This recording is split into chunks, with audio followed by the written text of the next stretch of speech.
One of the things that we haven't really had a great chance to talk about in this class is American foreign policy. Now, for those of you that are unfamiliar with the term, foreign policy basically means how the United States engages or relates to other countries. So the Secretary of State, for instance, that would be our top diplomat. When we have a problem or we have an issue between another country, we send him or her to that country or to other countries to try to iron out those differences. And so for the perspective of the 21st century, America is a leader, maybe in some instances the leader when it comes to various causes, whether that be trying to prevent various countries from attaining nuclear weapons or, um, kind of limiting the effects of famine in various parts of the world. It wasn't always that way. As a matter of fact, one of the things that George Washington warned Americans about was to basically, think twice before you got into somebody else's business. Washington was a really, really big critic of foreign alliances, and on his last day of office, his last day as president, he pretty much warned the American people, don't get involved in foreign alliances, and nothing good ever comes of them. A good breaking point, a good turning point rather, when it comes to the development of American foreign policy would be the War of 1812. It's a turning point for a lot of different reasons, but one thing that I need you to understand about the War of 1812 is it transformed American politics. We will put specific limits on what presidents and politicians, generally speaking, can or cannot do. It will also lead to an overhaul in how America relates to other countries, especially Europe. So we're going to see a new approach to American diplomatic relations. We're also going to see an overhaul of political parties.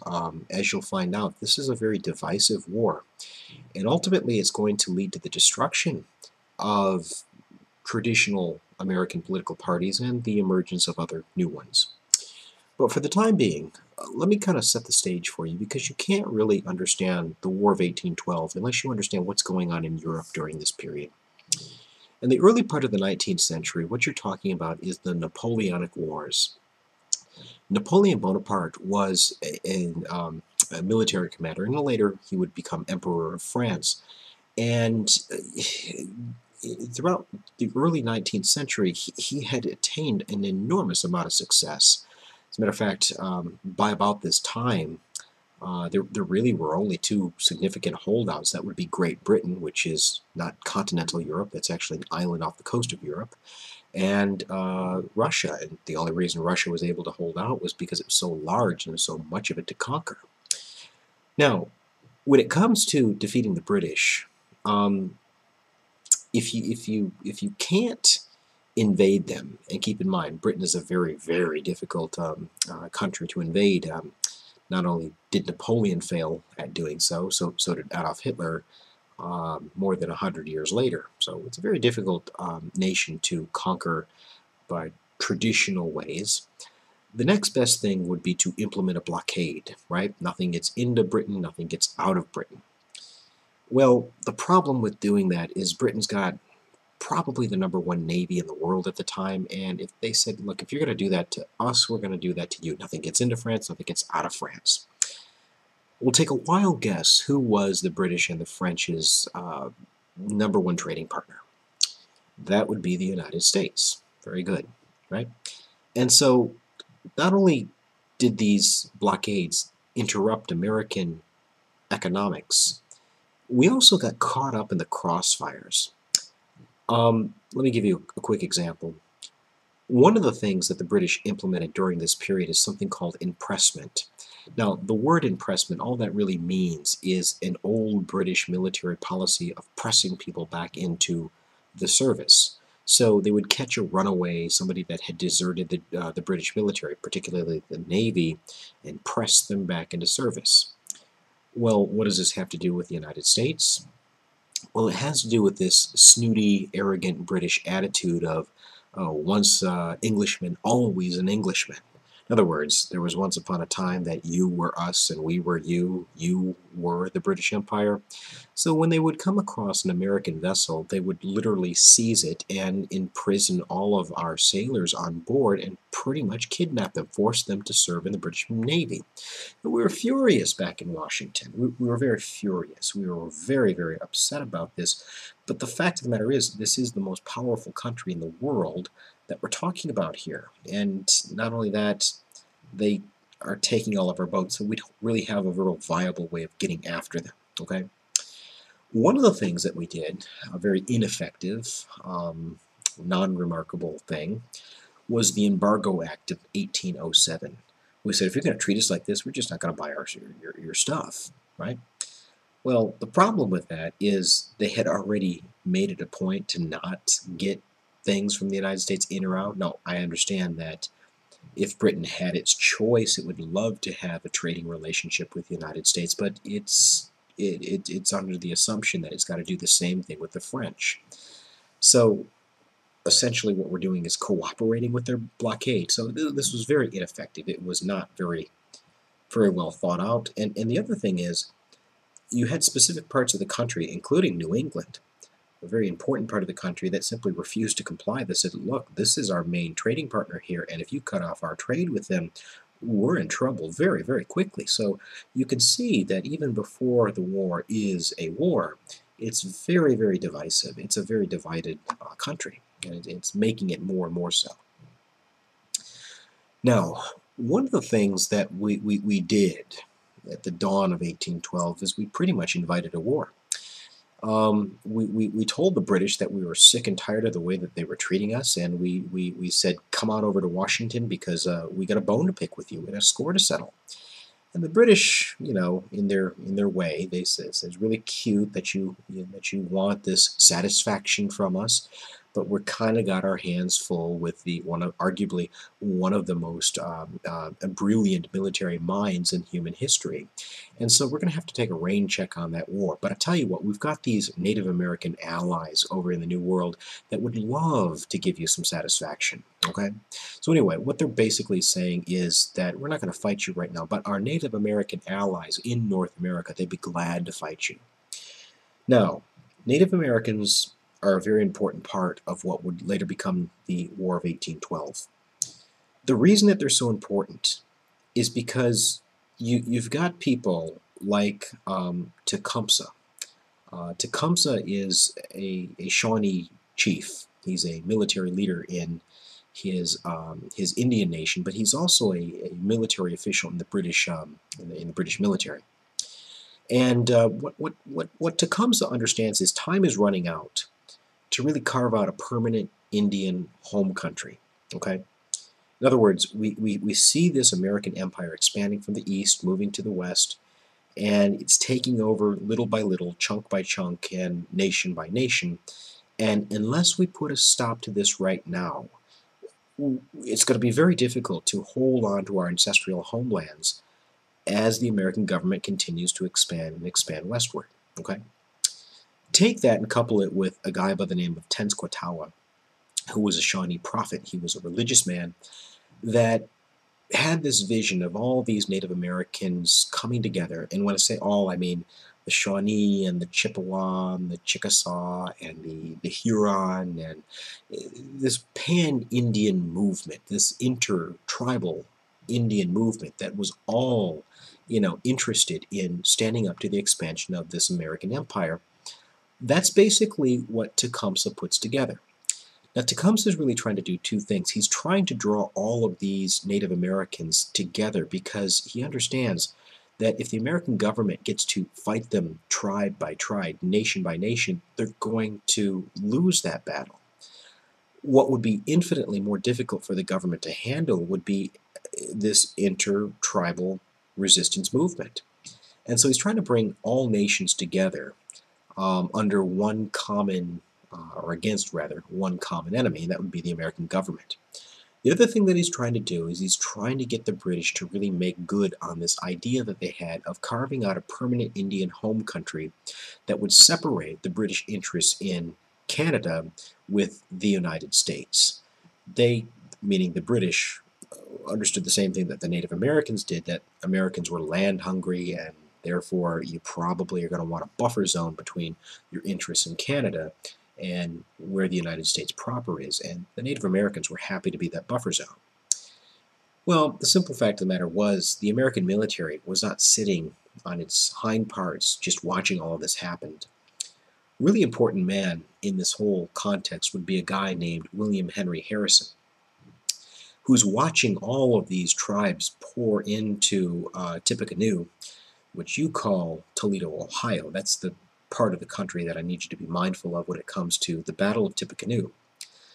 Now, the Battle of Tippecanoe is a really important battle, not for the sake of military history, but because it really is a turning point in the relationship that Native Americans are going to have with the government. Up until the Battle of Tippecanoe, Native Americans had at least some bargaining chips when it comes to negotiating terms, land right terms with the government. That's really going to go away in the aftermath of this defeat. For your notes, the Battle of Tippecanoe is a smashing victory for the American military, not the Native Americans. It's a huge defeat for the natives. It's a huge win for the American government. William Henry Harrison moves for a preemptive strike. He hits the Native Americans before they can become very well organized, very efficient in terms of enacting this battle plan. And the Battle of Tippecanoe is important because in the aftermath of it, this is very much worth writing down, in the aftermath of the Battle of Tippecanoe, it's going to be infinitely more difficult for Native Americans to hold on to their homelands. You'll see at least one example of what I'm talking about in a few minutes here, but for the time being, I need you to understand the War of 1812 and the Battle of Tippecanoe in general is really, really important because in the aftermath of it, it's going to be the American government that will dictate terms to the natives. There's not going to be much negotiating involved in it. Now, back to the war itself, as I'd mentioned before, it's a very divided war. You had groups of Americans that were very much gung-ho, very hawkish, so to speak, when it comes to inviting this war, and others that were a little bit suspicious. To illuminate exactly what I mean when it comes to this divided country, let me point to a guy from Kentucky, a guy by the name of Henry Clay. Now, Henry Clay was a big proponent, as you'll find out later in the class, a big proponent of a modern industrial American economy. And one of the things that he proposed was something called his bonus bill. And in the Congress, what this bonus bill would have done was build roads and canals and bridges and things that made it easier to get from one point in the United States to another. And if you think about it, it makes a lot of sense. We're at war, we're a very big country, we need good transportation networks to get around, and the bonus bill would have done that. But what you're doing is you're essentially taking private taxpayer money and using it to build a road in a place like Massachusetts. And if you live in Georgia, for instance, you might not like that very much, considering you probably don't have any intentions of ever going up to Massachusetts, let alone actually using the road, but it's your tax dollars that are going to fund that road. So the bonus bill was very controversial because, you know, in the aftermath of the war, you still have a road. It's not like you can only use it during wartime. And so the bonus bill was seen as sort of a rich man's institution in the sense that it would be great for big businesses, big corporations that are moving things and people all around the country. And in a part of the country that places like the South, for instance, really don't have much of a connection to. I mean, people like John C. Calhoun of South Carolina are very much of the opinion of, look, if New York or Massachusetts or Pennsylvania, if they want these things like roads and bridges, let them raise the money to do that on their own. Don't take my tax dollars out of South Carolina and funnel it up there to the north where they're using it to make more money. Okay, so even if you're not really directly talking about the war, you're ultimately talking about a very divisive war. The fact of the matter is, the War of 1812, there are very few things to get excited about from an American military standpoint. As a matter of fact, it goes very, very poorly for the Americans early on. It was a very ill-advised war, considering not only did we challenge the #1 military in the world that just got done defeating the #2 military in the world, um, we didn't have any ships to get after them. So when the British finally finished off the French, they finally had some time to come over to Washington, and one of the first things that they did when they got there is basically burned it to the ground. Um, Again, New England is refusing to participate, so it's not just about the X's and O's and losing the battles. It's also about the fact that this war is really tearing the country into parts. Okay? Maybe one of the silver linings, so to speak, of this bad war would be the Battle of Horseshoe Bend. Now, the Battle of Horseshoe Bend is an American victory, but it's an American victory over Native American British allies, the Creek Indians in particular. Okay? And so it's not even the British that we actually defeated, but Andrew Jackson, the commanding officer at the Battle of Horseshoe Bend in 1814, not only won this military victory, but he forced the Creek Indians to cede thousands and thousands and thousands of acres of their homeland, and you call that Arkansas. So we essentially added Arkansas to our geographic map through the War of 1812. And again, the Battle of Horseshoe Bend is a good example of what I was talking about earlier, in the sense that it's going to become much more difficult for Native Americans to hold on to their ancestral homelands after the war than it was before the war. Now, fortunately for the United States, the last thing that the British wanted was a real long, protracted war. They were exhausted, their treasury was tapped out, they wanted peace, and so what they proposed in 1814 was peace. The Treaty of Ghent, G-H-E-N-T, Treaty of Ghent, ended the War of 1812, and really nothing changes. Right? Borders don't really change unless you happen to be Native American. The British pretty much agree to go home and let bygones be bygones. So if you're thinking about this, with the exception of something like the Battle of Horseshoe Bend, where we took what we now call Arkansas, this is at best a draw, and probably more realistically, this is a loss. Right? I mean, it was pretty clear, if you're keeping score, who won this thing. The problem that the British had was that somebody forgot to tell Andrew Jackson that the war had ended. Okay, and in 1814, what he does is he attacks the British, who are under the assumption that the war has ended. He attacks them in New Orleans in what comes to be known as the Battle of New Orleans. Now, for your notes, the Battle of New Orleans is a decisive American victory.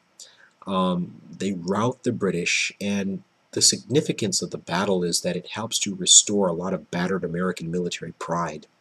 So, I mean, going into the middle of the 19th century, the United States can kind of hang its hat on the idea that we've never lost a war. We've twice now defeated the British. We kicked them out of the North American continent. And technically that's true, but there probably should be an asterisk next to that. Anyway, I want to talk about the long-term impact of the War of 1812. There's several that I need you to be mindful of. One of the things that I want you to be mindful of is it's in the aftermath of the War of 1812 that we made it official that the longest that a president can serve would be 4 years, and then he would be required to have an election. Now keep in mind, there was nothing that forced George Washington, or Thomas Jefferson for that matter, to do that. It was more or less tradition. Washington served 4 years, had an election, served another 4 years, called it quits. Thomas Jefferson does the same thing. I know I'm leaving out John Adams, but if you recall, he was defeated in 1800 by Thomas Jefferson. But Jefferson more or less just follows in Washington's footsteps, and at the end of his 2 back-to-back 4-year terms, he retires from politics. We make it official in the aftermath of 1812 that presidents would be required to serve no longer than 4-year terms, and then they would have to have an election to get reelected. We also put constitutional amendments on things like embargoes. Who can issue an embargo? Can a president just indiscriminately issue an embargo? Keep in mind, one of the things that New England really didn't like so much was the embargo of 1807 that really would have put them in a bad place from an economic standpoint. We put amendments on declarations of war. Before a president could take the country into a war, he would have to go get congressional approval of it, and it's Congress, to this day, it's Congress that issues declarations of war. Okay. Um, the last thing that I want to mention before we move on is the legacy that the War of 1812 leaves with the Federalist Party. We remember the Federalists. They're people like John Adams, people that believed in a stronger federal government. What I need you to understand about the Federalist Party as it relates to the War of 1812, is that the war basically destroys the Federalists. It was so divisive. There was so much diversity in terms of opinions as to the war itself that it just disintegrated in the aftermath of the war. So you will see a new caucus, I guess you could say, emerge in the aftermath of this, but this is an important development that it's going to completely revolutionize political culture, I guess, in the aftermath of the war. Now, the last thing that I want to mention before we end for today is the change that the war is going to levy when it comes to American foreign relations. Now, keep in mind, up until this point, we had a pretty intricate relationship with Europe, be that economic, be that political, be that social. We had a pretty good connection to the continent. That will change in the presidency of James Monroe. The Secretary of State under James Monroe is a guy by the name of John Quincy Adams. And if the name sounds familiar, it's because his father was John Adams, the second president of the United States. And what John Quincy Adams understands very, very quickly is that you got to get Europe out of the Western Hemisphere, because if you don't, these kind of wars are going to continue to happen. And not only is war never a good thing when it comes to business, but it's always going to be problematic in terms of territory being lost or worse. So anyway, one of the things that John Quincy Adams gets the president, James Monroe, to issue is something called the Monroe Doctrine. Okay? Now, I'm willing to bet that some of you have actually heard of the Monroe Doctrine. Essentially, what the Monroe Doctrine says is Europe needs to get out of the Western Hemisphere. That the Western Hemisphere is America's turf, it's America's stomping ground, and you need to leave it alone. No more colonization in the Western Hemisphere. That's really the nuts and bolts of what the Monroe Doctrine says, that Britain, Spain, France, the Dutch, what have you, would have to more or less cede that to the United States. In return for not interfering in what we consider to be our business, the Western Hemisphere, we assured Europe that we would not interfere with their business either. You stay out of our hair, we'll stay out of your hair, and we'll leave your business to you. What historians call this time period in American foreign policy history is isolationism. We are isolating ourselves. We're really taking a page out of Washington's playbook, and we're not getting involved in foreign alliances. We're not getting involved in any alliances at all, for that matter. But even more importantly, we're kind of isolating ourselves from Europe. And the reason that this is so important is it's really not going to be until the very end, very, very end, 1898, 1899, that American foreign policy changes. And even for that matter, it only changes for a few decades, and then we go right back to the idea of isolationism until the emergence of World War II. So the Monroe Doctrine, the idea that we're not really going to have a real connected relationship with the Europeans, or anybody else for that matter, is terribly important in American history, because it's really going to define American foreign policy for the next almost 100 years. That's where we're going to pick it up the next time we meet. But for the time being, I need you to understand that the War of 1812 is terribly important when it comes to the transition of American political culture.